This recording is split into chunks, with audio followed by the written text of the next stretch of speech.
다음 판례입니다. 자, 운행 중인 오토바이 운전자인 피해자를 폭행하여 피해자를 상해를 가한 사안인데, 여러분 그건 아시죠? 특가법에 가보면 운행 중인 자동차의 운전자를 폭행, 협박하면 처벌된다는 걸 아시죠? 그래서 버스라든지 택시 운전자를 운행 중일 때 폭행하면 특가법상 가중처벌됩니다. 근데 이 사건은 어떤 거였느냐면 자동차 운전자를 폭행한 것이 아니라 이 오토바이 운전자를 폭행한 겁니다. 운행 중인 오토바이. 과연 처벌할 수 있을까? 판례 뭐라 그래요?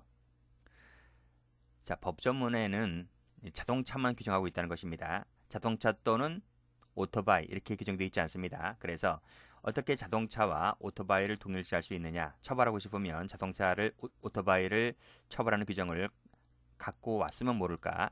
근데 처벌정이 없기 때문에, 따라서 여기서 말하는 자동차라 하는 것은 도로교통법상의 자동차를 의미하기 때문에, 따라서 이 원동기 장치 자전거 오토바이입니다. 오토바이는 자동차가 아니기 때문에 따라서 처벌할 수가 없다. 처벌하게 되면 유추해석 금지 원칙에 위반된다는 것입니다. 그래서 이 사건에서는 특가법으로 처벌할 수 없는 것입니다.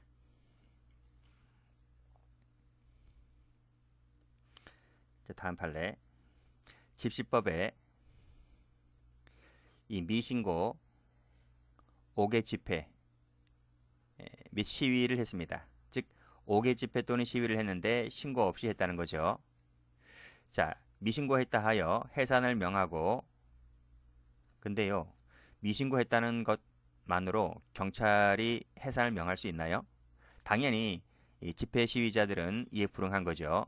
과연 집시법으로 위반한 대로 처벌할 수 있을까? 처벌할 수 없다는 것이 판례입니다. 처벌하게 되면 유추라는 거죠. 그 이유가 나와 있는데, 여기 보시면 신고를 하지 아니하였다. 즉 미신고했다는 이유만으로 헌법의 보호 범위를 벗어나 허용되지 않는 집회를 했다라고 단정할 수는 없다는 것입니다. 그래서 자, 그 집회나 시위로 인하여 타인의 법익이나 공공의 안정질서에 대한 직접적인 명백한 위험이 초래가 되었을 때, 그때 이때의 시위를 해산을 명할 수 있는 것인데, 여기 나오죠. 해산을 명할 수 있는 것인데, 이 단지 미신고했다는 것만 갖고서는 타인의 법익이나 공공의 안녕 질서에 대한 직접적인 위험이 명백하게 초래되었다고 볼 수는 없는 것이죠. 따라서 미신고 집회를 이유로 해산을 명하고 이에 불응하였다고 하여 처벌하는 것은 유추해석 금지 원칙에 위반된다는 내용의 판결입니다. 자, 다음. 자, 집시법에서 보호하고 규제하는 대상이 삼고 있는 집회라 하는 것은 특정 또는 불특정 다수인이 공동의 의견을 형성해서 대외적으로 표명할 목적 아래 일시적으로 일정한 장소에 모이는 것을 집회다, 이렇게 정의를 내리고 있는데, 이 사건에서는 자, 시위단체, 사회단체 회원 등이 집회 예정 장소가 사전에 봉쇄가 되자, 그럼 봉쇄가 되면 집회 갑니까? 집회 가면 이 집회하는 사람들의 뭐 명분이 없잖아요. 그치? 이 집회를 하고자 하는 사람들은 일반 시민들보다 어떤 목적의식이 강한 사람들인데, 봉쇄되었다고 해서 집회 가는 것은 그렇고, 그러니 잠시 봉쇄가 풀릴 때까지 인근 교회에 잠시 머문 것뿐입니다. 머문 것뿐인데 경찰이 이것을 이 교회가 바로 집회 장소 아니냐라고 해서 이 사람들을 집시법 위반죄로 처벌하고자 했던 사건인데, 판례가 뭐라 그래요? 아니다. 이거는 일정한 장소, 집회하고자 하는 일정한 장소가 아닌 잠시 이런 사전 봉쇄가 되었기 때문에 잠시 풀릴 때까지 인근 교회에 머문 것뿐이다 라고 하여 이것은 인근 교회에 머문 것은 집회가 아니다, 이렇게 보는 것이죠. 물론 이렇게 볼 수 있어요. 경찰과 이제 시민 단체들이 이제 충돌하는 부분인데, 경찰은 그러죠. 너네 인마 교회에 잠시 머문 것은, 거기서 누가 만약에 집회 주동자가 나와서 설교하고 구호를 외치고 어떤 행위로 나아갔다면 그 교회 안에서, 그러면 그건 집회가 될 수가 있습니다. 그런데 잠시 머문 것뿐이지 어떤 주동자가 나와서 설교나 어떤 뭐 선동 이런 것은 한 바가 없기 때문에, 따라서 그런 것이 인정되어서 법원에서는 이건 집회가 아니다. 이렇게 보았던 것이죠. 결국 이것을 집회라고 보아서 처벌하게 되면 유추다 이런 말입니다.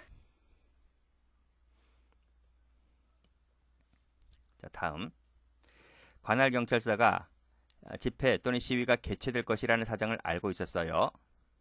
또는 집회가 평화롭게 이루어진다 하여 그 신고 의무가 면제가 되느냐 이런 말입니다. 면제 안 되죠.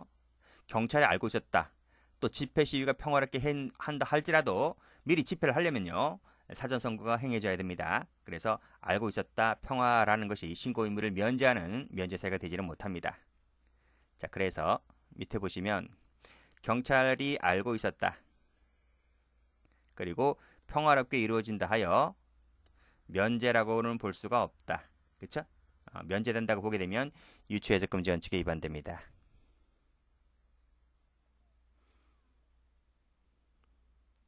다음 판례.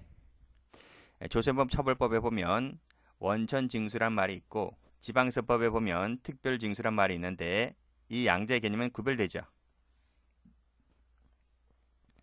원천징수가 뭐고 특별징수가 뭔지는 세무사, 세무공무원들, 세무사 시험을 준비하는 친구들이나 알 뿐이지 우리 같은 사람들은 잘 모릅니다. 그냥 그렇거니 하시면 되겠습니다. 어쨌든 원천징수와 특별징수는 구별되는 개념입니다. 그래서 밑에도 보면 특별징수 의무자와 원천징수 의무자와는 구별된다 할 것이다.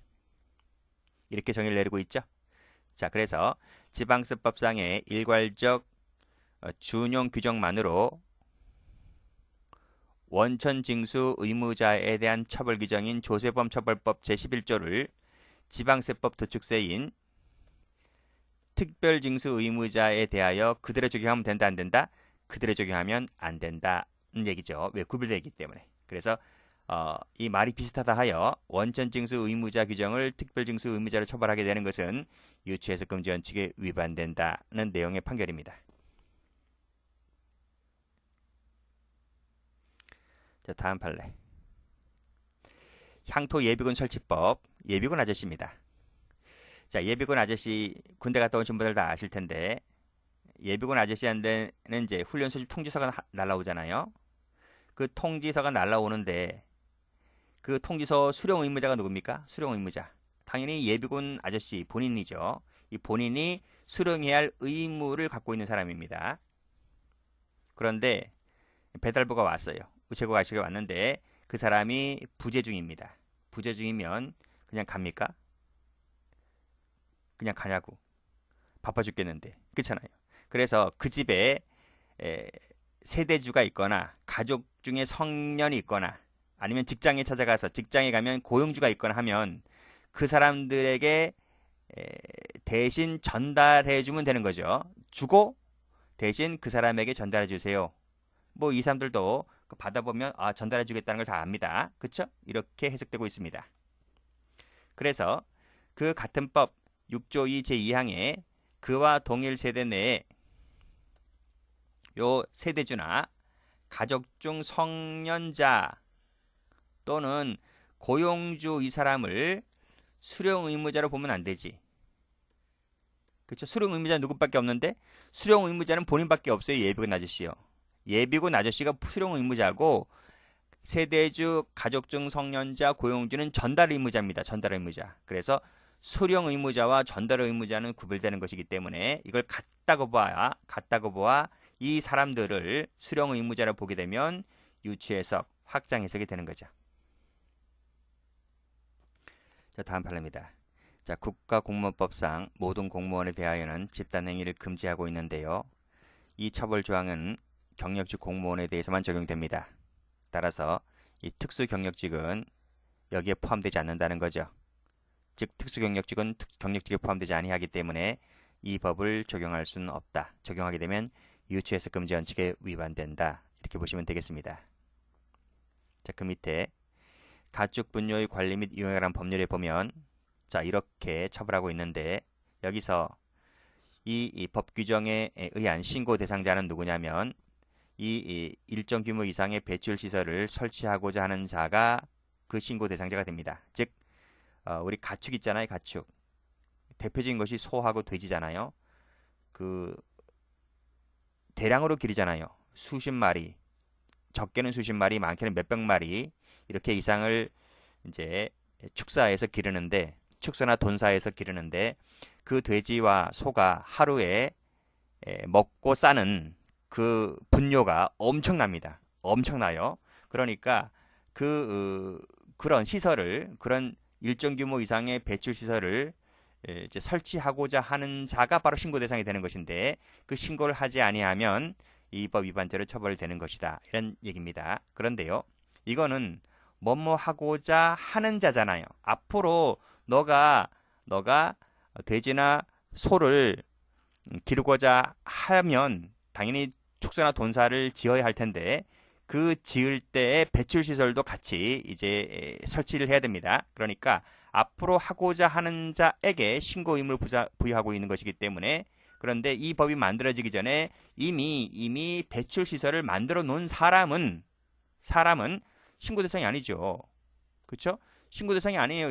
이 사람은 다 만들어 놨는데, 앞으로 만들 사람이 신고 대상자인 것이지, 이미 만들어 놓은 사람은 그 당시에 신고 대상자가 아니었기 때문에 그 후에 법 개정에 따라 설령 신고 대상에 해당되었다 하더라도 이 사람은 뭐뭐 하고자 하는 자가 아니므로 이 사람을 뭐뭐 하고자 하는 자에 해당한다고 하여 이걸 하지 아니하였다 하여 이 법 위반죄를 처벌하게 되면 그야말로 유추해석이다 하는 내용의 판결입니다.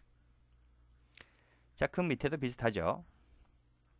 여기도 신고 대상자가 신고를 하지 아니하고 배출 시설을 설치한 다음 이제 분뇨를 공공수역, 하천이라든지 이런 데 몰래 유입시켰다는 것입니다.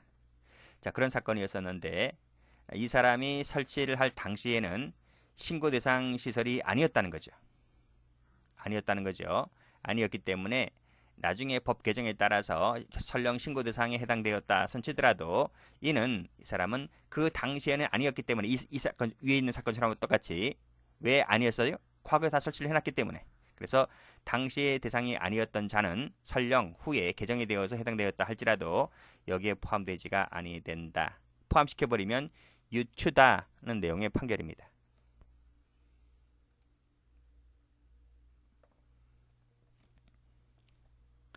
자, 다음 판례. 자, 문화재청장이 가지정 나와 있죠. 가지정과 국가지정은 다르죠. 국가지정은 국가가 지정해 놓은 문화재고, 가지정은 임시지정입니다. 그래서 이 개념은 달라요. 다르기 때문에 국가지정 문화재에 가지정 문화재를 포함시켜서 해석하게 되면 유추 확장 해석이 됩니다. 부정수표 단속법이 규정하고 있는 수표 발행이라는 말은 무슨 뜻입니까? 발행이라는 말은, 자, 수표 용지에 기본 요건을 작성해서 상대방에게 교부하는 것을 발행이라 하는 것인데, 따라서 이미 적법하게 발행된 수표를 정정하는 것은 발행이 아니죠. 그치? 발행이라고 하는 것은 무에서 유를 만드는 것이 발행인 겁니다. 근데 정정은 이미 만들어 놓았던 것을 문구를 막 바꾸어서 수정만 하는 것이기 때문에 정정과 발행은 다른 개념이죠. 그래서 정정을 발행으로 보게 되면 유추 확장 해석이 됩니다. 그 밑에도 마찬가지입니다. 발행되는 과거형이잖아요. 과거형을 발행된 것을 기반성하는 행위는, 그치? 발행으로 볼 수 없는 거죠. 발행으로 보게 되면 유추가 됩니다. 그리고 국토 계획 및 이용에 관한 법률에 보면 토지거래 허가 없이 토지 계약을 체결하거나 하게 되면 처벌하는 조항이 국토 계획 및 이용에 관한 법률인데, 밑에 보면 허가받을 것을 전제로 하여 계약 체결은 허가 없이 한 것이 아니죠. 그치? 허가 없이 했다는 것과 허가받을 것을 전제로 한 것은 다른 개념입니다. 그래서 이것을 갖고 허가받을 것을 전제로 계약 체결한 것은 국토이용관리법 위반이 아니기 때문에 이걸 처벌하게 되면 유추다 하는 내용의 판결이고요. 자, 그 밑에, 자, 또 국토계획 및 이용에 관한 법률인데, 여기 토지거래계약 허가제도는, 자, 이런 목적으로 만들어진 것이기 때문에 유상계약에만 한정되는 것이다. 그리고 또 벌칙조항 역시 마찬가지로 유상계약에만 한정해서 적용되는 것이다 라고 개념 정의를 내리고 있습니다. 따라서 피고인이 남편으로부터 무상으로 받은 토지가 있습니다. 그 토지에 허위 내용의 경영계약서를 첨부하여 토지거래 허가 계약을 받은 사건인데 이것은 무상이잖아요. 유상이 아니죠. 그렇기 때문에 이것은 이 법률 위반죄로 처벌할 수가 없다. 이런 내용이죠.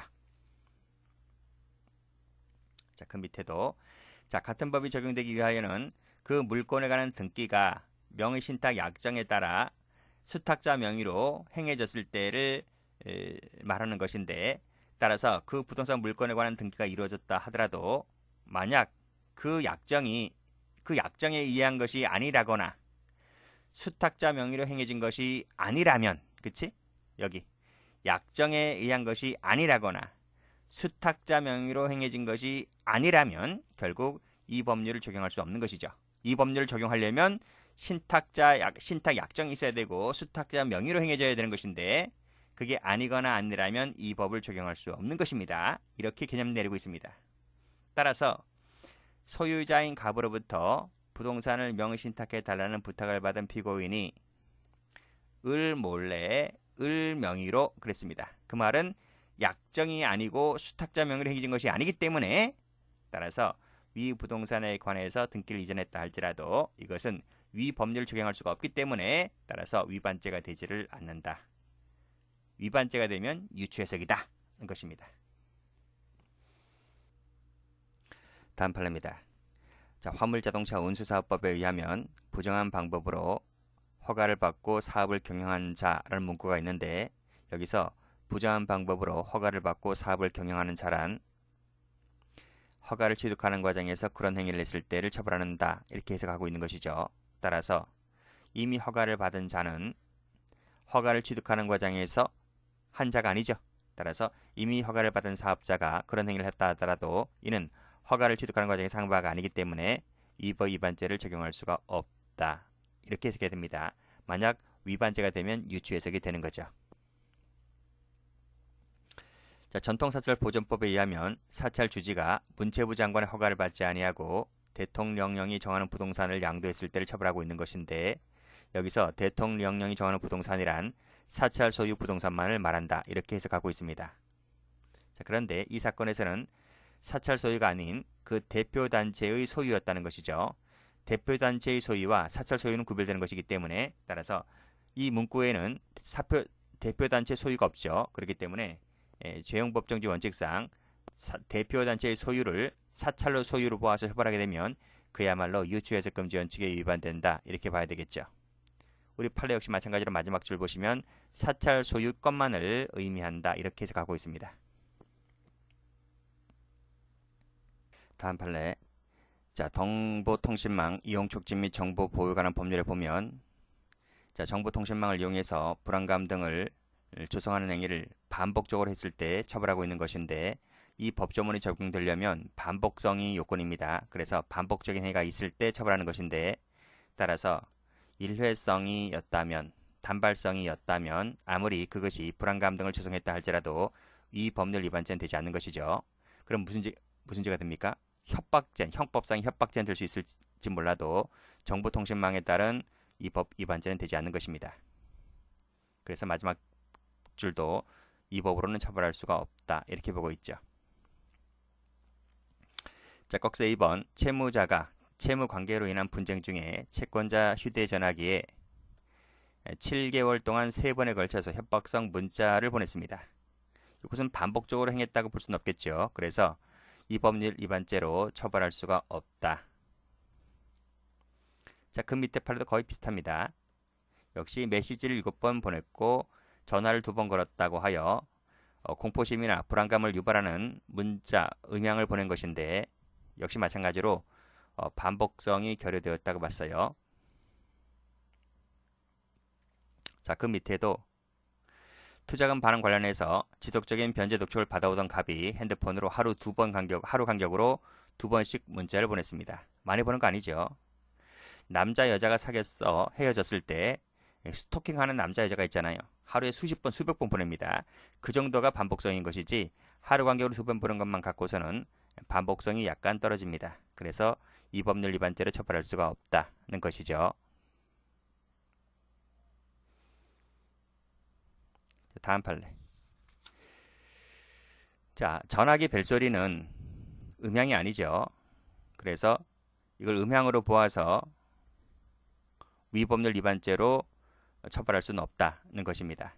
그래서 이 벨소리는 음향이 아니기 때문에 이 벨소리로 공포심, 불안감을 유발시켰다 할지라도 위법률 위반죄는 되지 않습니다. 자, 그 밑에 전자금융거래법에 보면 접근 매체를 양도, 양수하는 행위를 원칙적 금지하고 있고 이를 위반하면 처벌하는 조항이 있는데 여기서 양도라는 말이 무슨 뜻입니까? 양도란 말의 의미는 권리나 물건을 남에게 넘겨주는 행위를 양도라고 합니다. 넘겨줘야 됩니다.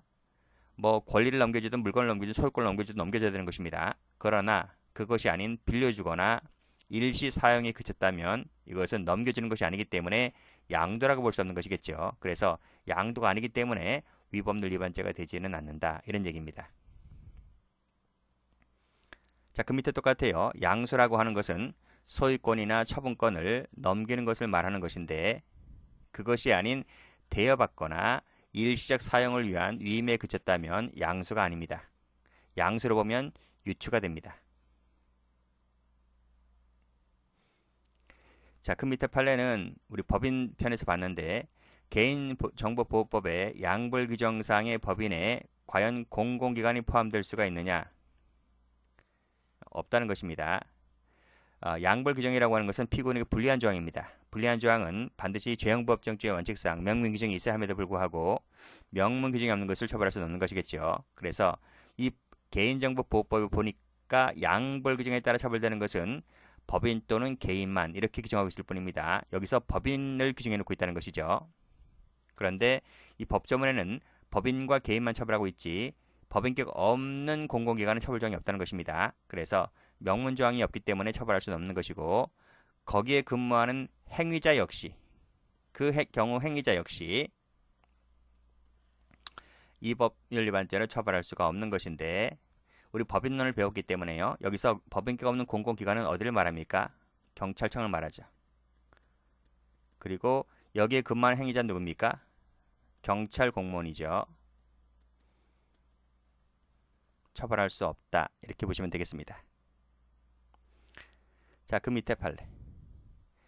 자, 음반, 비디오물 게임에 관한 법률인데 쭉 읽어보시고 여기 보시면 게임 제공업자에 대하여 제공된 경품을 재매입하는 행위를 금지하는 내용을 담고 있을 뿐 이 방법에 관해서는 규정한 것이 아니기 때문에 따라서 뭐뭐를 고려한다 할지라도 제공된 경품을 이 재매입하는 행위를 문체부 장관에서 고지하는 방법에 의하지 아니하고 경품을 제공했다라고 볼 수 없다는 것입니다. 이걸 보게 되면 유추다 이렇게 보시면 되겠습니다.